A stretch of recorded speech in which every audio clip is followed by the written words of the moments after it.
వెంకటేశ్వర స్వామి సేవ అంటే భక్తి మాత్రమే కాదు, విశ్వాసం కూడా. అలాగే పరిపాలన పారదర్శకత కూడా. ప్రపంచంలోనే అతిపెద్ద హిందూ క్షేత్రమైనటువంటి తిరుమల తిరుపతి దేవస్థానం ప్రతిరోజు లక్షల మంది భక్తి విశ్వాసాలకి కేంద్ర బిందువై ఉంది. ప్రపంచంలోనే అతి పెద్ద హిందూ దేవాలయమైనటువంటి తిరుమల తిరుపతి దేవస్థానము ప్రతిరోజు ఎన్నో లక్షల మంది భక్తుల విశ్వాసానికి కేంద్ర బిందువై ఉంది.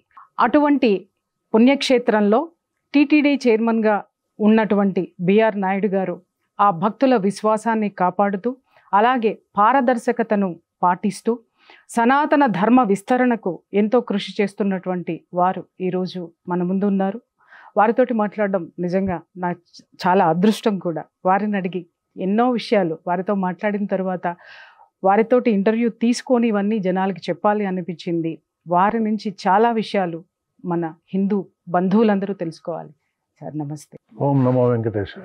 సార్ ముందుగా శుభాకాంక్షలు. నవంబర్ 6, 2024 మీరు టీటీడీ చైర్మన్గా బాధ్యతలు తీసుకున్నారు.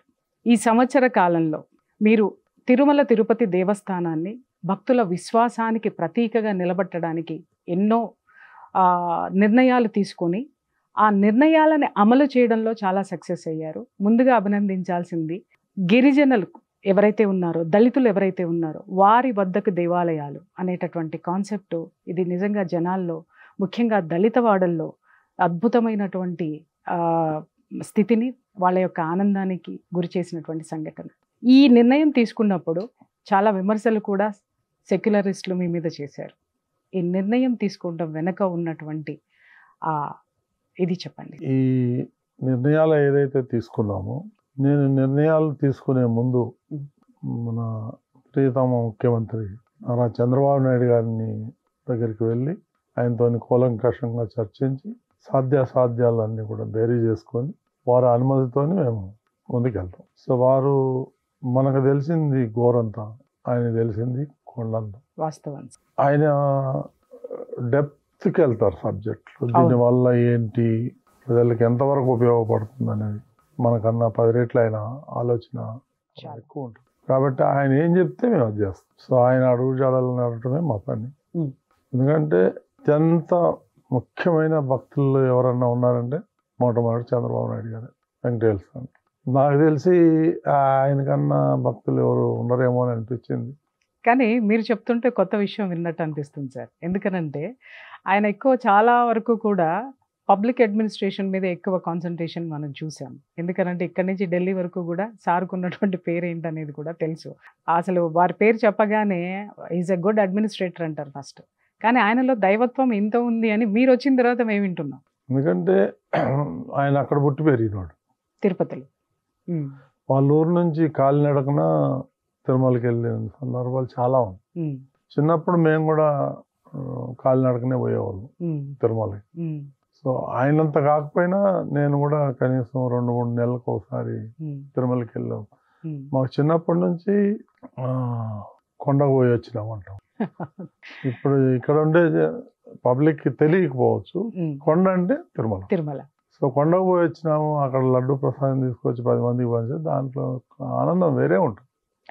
సో ఆ విధంగా మేమంతా కూడా చిన్నప్పటి నుంచి కూడా తిరుమల పవిత్రత అంటే ఏంటో మాకు కూలంకషంగా తెలుసు. అక్కడ యొక్క భక్తులు ఇబ్బంది ఏం పడుతున్నారు, వాళ్ళకి ఎలా సౌకర్యాలు చేయాలి, సామాన్య భక్తులకి ఎంత పెద్ద పీట వేయాలి, మా అజెండా అదే. మేము వచ్చిన తర్వాత చాలా సంవత్సరాలు తీసుకొస్తున్నాము. కొన్ని వచ్చినాయి ఆచరణ, ఇంకా కొన్ని రావాలి, టైం పడుతుంది. బహుశా 3-4 నెలల్లో మొత్తం స్ట్రీమ్ లైన్ చేస్తాం. సార్ మీరు వచ్చిన తర్వాత మీరు తీసుకున్నటువంటి నిర్ణయాలన్నీ కూడా జనామోదం, కానీ ఆ వెనకే మీరు చాలా విమర్శలు ఎదుర్కోవడం అనేది కూడా జరిగింది. ఇప్పుడు ఈ దళిత వాడల్లో ఏదైతే దేవాలయ నిర్మాణాలు ఉన్నాయో సార్, ఈ సిచ్యుయేషన్ని మీరు ఈ నిర్ణయాన్ని తీసుకున్న తర్వాత వచ్చినటువంటి ఆరోపణల మీద మీ యొక్క ఈ ఆరోపణలు అనేది కామన్ అండి. ఎవరు చేస్తారు ఆరోపణలు?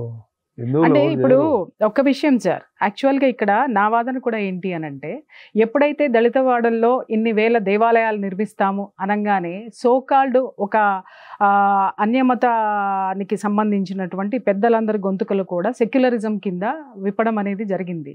వాళ్ళు మాట్లాడుతున్నది ఏంటి అని అంటే, మురికి వాడల్లో మౌలిక సదుపాయాలను మర్చిపోయిందా ప్రభుత్వము, దేవాలయాల మాట మాట్లాడుతుంది అని అంటున్నారు.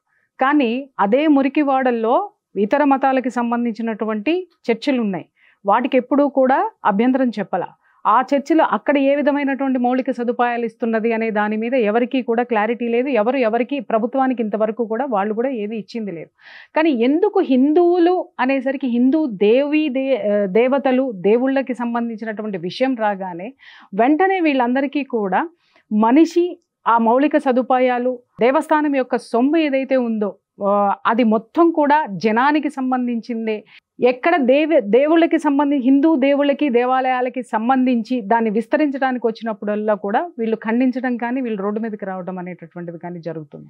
అందరూ రారండి, ఒక సెక్షన్ ఆఫ్ పీపుల్.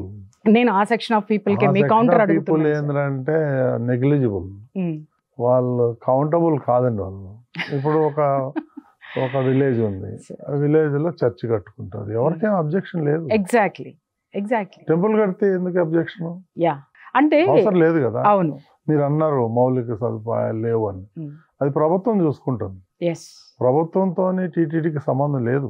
ఎగ్జాక్ట్లీ, ఎందుకంటే టీటీడీ సపరేట్ శాంటిటీ, అది అటానమస్ బాడీ. ఆ యొక్క బాడీ ఏదైతే నిర్ణయం తీసుకుంటామో అది ఫైనల్. అది ఎవరు కూడా క్వశ్చన్ చేయడానికి వీల్లేదు. ఇప్పుడు మేము 1000 కడదాం అనుకున్నాం, ముఖ్యమంత్రి గారు వచ్చి 5000 కట్టమన్నాడు, మాకు శిరోధార్యం అంతే. ఇప్పుడు 5000 కడతాం, 5000 అయిపోయిన తర్వాత ఇంకొక 5000 కడతాం. అంటే ప్రతి ఊర్లో ప్రతి బస్తీలో దేవాలయం ఉండాలి. ఇప్పుడు కొత్తగా కొంతమంది అసోసియేషన్ గా ఫామ్ అయ్యి నన్ను కూడా వచ్చి కలిశారు. పాత దేవాలయాలు ఏదైతే పాడైపోయినాయో వాటన్నిటి కూడా మనం రెనోవేట్ చేస్తాం. ఇది అద్భుతమైనటువంటిది సార్. నాకు తెలిసి తెలంగాణలో దాదాపు 101 దేవాలయాలు ఆ పురాతనమైనటువంటి దేవాలయం, అలాగే ఆంధ్రలో కూడా సేమ్ ఇంచుమించు 100 నుంచి 150 దేవాలయాలు, పురాతన దేవాలయాలు ఉన్నాయి. ఇంతవరకు కూడా అవి పునరుద్ధరణకి నోచుకోలేదు. ఇప్పుడు మీరు ఆ విషయం చెప్తుంటే నిజంగా చాలా సంతోషం అనిపిస్తుంది. ఎందుకనంటే ఆ యొక్క కల్చర్ని కాపాడుకోవాల్సినటువంటి బాధ్యత హిందువులుగా మన మీద ఉంది. సో దాన్ని ఇంతవరకు ప్రభుత్వాలు వచ్చినా కూడా ఏ ప్రభుత్వం పట్టించుకోలేదు. కానీ మీరు వచ్చిన తర్వాత ఆలోచనలు ఇలాంటివన్నీ కూడా మాలాంటి వాళ్ళందరికీ చాలా సంతోషం అనిపిస్తుంది సార్. ఎందుకనంటే ఒక హిందువు అనేటటువంటి వ్యక్తి అక్కడ కూర్చుంటే నిజంగా దేవుడి పట్ల విశ్వాసం ఉన్నటువంటి వాళ్ళు ఏదైతే అక్కడ చేస్తారో సేవలు, ఆ సేవలు కనిపిస్తున్నాయి అనడంలో అసలు సందేహమే లేదు సార్. మీరు టీటీడీ చైర్మన్గా వచ్చిన తర్వాత కనీసం మీరు తాగేటటువంటి వాటర్ కూడా కింద నుంచే పట్టుకొని వెళ్తారు. మీ ఫుడ్ కూడా మీ సొంత ఖర్చులతో. లేదు సార్, ఎందుకంటే కాదు సబ్జెక్ట్ కాదు, ఆ నిరాడంబరత్వాన్ని ఎందుకు అడుగుతున్నాను, ఆ నియమం అనేటటువంటిది చాలా మందికి మార్గదర్శకం అవుతుంది సార్. అందుకని ఇది తెలియాలి సార్, 100% తెలియాలి. ఎందుకంటే యా సార్, లేదు ఎవ్రీథింగ్, ఎందుకంటే కొంతమందికి తెలియని వాళ్ళు కూడా ఉన్నారు సార్. ఇలాంటి మీరు నిత్యం కూడా లేదు సార్, ఇది చాలా పెద్ద సబ్జెక్టు. ఎందుకంటే ఆ చైర్లో కూర్చున్న వాళ్ళు, ఇంతకు ముందు ఉన్నటువంటి వాళ్ళు కూడా ఎంత మిస్యూజ్ అయిందనేది మాత్రమే జనాలకి తెలుసు. కానీ ఒక బాధ్యత ఉన్నటువంటి వ్యక్తి, అది వాస్తవం సార్, కానీ ఒక బాధ్యత ఉన్నటువంటి వ్యక్తులకి ఇస్తే అక్కడ ప్రతి ఒక్కటి కూడా ఎలా సద్వినియోగం చేయబడుతుంది అనేటటువంటిది జనాలకి చెప్పడంలో తప్పలేదు కదా సార్. సబ్జెక్ట్ ఒకటేనండి సార్, సామాన్య భక్తుడికి పెద్దపీట వేయాలి. 400-500 కిలోమీటర్ల నుంచి నడుచుకుంటూ వస్తారు, మూట ముల్లె కట్టుకొని, చెప్పులు లేకుండా నడిచి వస్తారు. వాళ్ళు వచ్చి మళ్ళీ 20 గంటలు క్యూ లైన్లో ఉండాలంటే వాళ్ళు నరక యాతన పడుతున్నారు. వాళ్ళకి ఎంత త్వరితగతిన మనం దర్శనాలు చేయించి వాళ్ళకి భోజనాలు పెట్టి ప్రసాదాలు ఇచ్చి పంపిస్తే చాలు మనకి. మా మెయిన్ కాన్సెప్ట్ దాని మీద వర్కౌట్ చేస్తాం. ఇప్పుడు మిగిలినన్నీ కూడా సెకండరీ. మీరు వచ్చిన తర్వాత అక్కడ మీరు చేసినటువంటి సంస్కరణలు కొన్ని చెప్పండి. అంటే చాలా ఉన్నాయమ్మా, చాలా ఉన్నాయి. ఇప్పుడు మీకు తెలుసు గతంలో ఏం జరిగిందో, అన్ని కల్తీనే. అవును, నేను విన్నాను సార్. అక్కడ లడ్డు కల్తీ, నెయ్యి కల్తీ, వాళ్ళ బతికే కల్తీ. గతంలో వాళ్ళ బతుకంతా కల్తీ బతికే. దాన్ని సరి చేయడానికి మనకు టైం పట్టింది. దాని మీద కేసులు పెడతాం, అది పెడతాం. ఇదివరకు అన్ని ఫుడ్ గ్రెయిన్స్ అన్ని కూడా ఎల్వన్ అనే రేషన్ బియ్యం అవి ఇవి తీసుకొచ్చి వండి పెట్టేవాళ్ళు. ఇప్పుడు అట్లా కాకుండా రైస్ మిల్లర్స్ దగ్గర నుంచి డైరెక్ట్గా రైస్ కొని ఒకటే క్వాలిటీ రైస్ మంచి క్వాలిటీ కొని, అలాగే మిగిలినటువంటి ఏదైతే పప్పు దినుసులు ఉన్నాయో అవన్నీ కూడా స్టాండర్డ్ కొంటాం. కాబట్టి మంచి శుభ్రమైన భోజనం పెడతాం. కొండ మీద ఈ అన్నమాంబ క్యాంటీన్లో దొరికినంత ప్రసాదం ఎక్కడ దొరకదు. అంత రుచికరమైన భోజనం దొరుకుతుంది. చాలా మంది చెప్పారు లడ్డు కూడా పాత రోజుల్లో ఉన్నటువంటి ఆ టేస్ట్ అని మేము చూస్తున్నామంటే. ఇదివరకు లడ్డూలో ఎక్కువ పటికి బెల్లం ఎక్కువ వచ్చేది, ఆ స్మెల్ కానివ్వండి, తిన్నాము అంటే తిరుపతి లడ్డు ప్రసాదం కాబట్టి అనేటటువంటి దీంట్లో ఉన్నటువంటి స్థితి నుంచి వెనకటి లడ్డు ఏదైతే సుగంధం వచ్చేదో, ఏది క్వాలిటీ అయితే ఉండేదో ఆ క్వాలిటీ ఇప్పుడు మేము చూస్తున్నాం అనేది కూడా నాతో చాలా మంది చెప్పినట్టు. కొత్త కొత్తవి ఏం ప్రయోగం చేయక్కర్లేదండి, ఉన్న వాటిని పాతవే ఉన్నాయి కదా దాన్ని చేస్తే సరిపోతుంది. మళ్ళీ రివ్యామ్ చేస్తే సరిపోతుంది. ఎగ్జాక్ట్లీ, కొత్తగా ఏం చేయక్కర్లేదు. అవును, చాలా మంది చెప్పారు సార్ మీరు అక్కడ ఉన్నారు అని అంటే. నైట్ ఇందాక మీరే చెప్పారు, నాకు కూడా చాలా మంది చెప్పారు ఏంటంటే మీరు జనాల్లో కలిసిపోతారు, అక్కడ ఏముంది ఏమి లేదని స్వయంగా పర్యవేక్షించి మరి తెలుసుకుంటారు, తెలుసుకుని అది ఇమ్మీడియట్గా ఎక్కడ ఏం కావాలనేది ఇంప్లిమెంట్ చేయడానికి ఇమ్మీడియట్గా డెసిషన్స్ తీసుకుంటారు అనేది. సార్ ఇంకొక విషయము నాకు నిజంగా చాలా సంతోషం అనిపించింది ఏంటి అని అంటే, కొండ మీద గెస్ట్ హౌస్లు ఉన్నాయి సార్, కొన్ని ప్రైవేట్ గెస్ట్ హౌస్లు. ఇప్పుడు మేము ఎప్పుడైనా సరే, నాకు ఎప్పుడైనా అక్కడ అకామిడేషన్ దొరకకపోతే వాటిలో ఉన్న సందర్భాలు కూడా ఉన్నాయి. అవి ఎవరైతే సంస్థలు కట్టివనివ్వండి, వ్యక్తులు కట్టివనివ్వండి, ఆ సంస్థల పేరు మీద వ్యక్తుల పేరు మీద ఉన్నాయి. కానీ మీరు వచ్చిన తర్వాత మొత్తం అంతా కూడా భగవంతుడి నామాలు తప్ప. ఒకటండి, అది ప్రైవేట్ ప్రాపర్టీ కాదు, అది టీటీడీ ప్రాపర్టీ. మరి ఇంతకు ముందున్న చైర్మన్ల దృష్టికి అది రాలేదా సార్? ఎవరి ఇంట్రెస్ట్ వాళ్ళది, నాకేం ఇంట్రెస్ట్ లేదు. అన్ని దేవుడి పేర్లు ఉండాలి కానీ సొంత పేర్లు ఉండకూడదు అనేది కాన్సెప్ట్. అది బోర్డు మీటింగ్ లో పెట్టాము, బోర్డు ఏకగ్రీవంగా సపోర్ట్ చేసింది. మేమంతా దేవుడి పేర్లు మార్చేసాము. సింపుల్, దాంట్లో కాంట్రవర్సీనే లేదు. అది ప్రైవేట్ గా ఇప్పుడు నేను బిఆర్ నాయుడు కాంప్లెక్స్ అని పెట్టుకుంటే నాది అది కాదు కదా, అది భగవంతుడిది. అది భగవంతుడి పేరు పెట్టాలా, మనం ఓన్లీ సేవకులమే, మన పేర్లు ఎందుకు అక్కడ? గ్రేట్ వర్డ్స్, మనం సేవకులం, సేవకులం అంతే. అదంతా టీటీడీ ప్రాపర్టీ అండి, స్వామివారి ప్రాపర్టీ. అది ఎవరికి ప్రైవేట్ ప్రాపర్టీ ఎవరికి లేదాడ. కాబట్టి స్వామివారి పేరే ఉండాలని నేను చెప్పేది.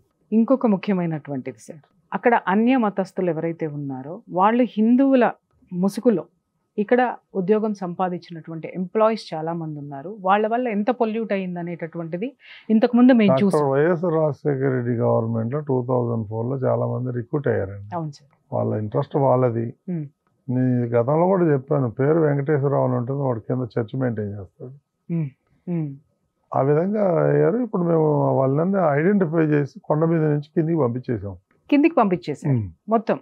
అంటే ఎంప్లాయ్మెంట్ తీయలేదు, ఎంప్లాయ్మెంట్ తీయాలంటే దాన్ని కొన్ని రూల్స్ ఉంటాయి. కానీ ఇది చాలా ఈజీ కదా, వాళ్ళ జీవన భృతి అలాగే ఉంచారు, దాన్ని మార్చడం వెరీ సింపుల్ సార్. అంతే. ఇప్పుడు వాళ్ళకి విఆర్ఎస్ తీసుకోమని కూడా అడుగుతున్నాము. ఓకే, ఆ ప్రక్రియ నడుస్తుంది. వాళ్ళని కన్విన్స్ చేసి, మన సిద్ధాంతం ఏం చెప్తుంది, పొట్ట మీద కొట్టడం లేదు కదా, కొట్టకూడదు అనేది సిద్ధాంతం మీద పోతున్నాం, వాళ్ళకి కన్విన్స్ చేస్తున్నాం. ఇప్పుడు అట్లాగే వాళ్ళు చర్చలు గిచ్చలు పోతే వాళ్ళకంతా పెద్ద పెద్ద బొట్లు పెట్టిస్తా, బొట్లు పెట్టుకుని డ్యూటీకి రండి.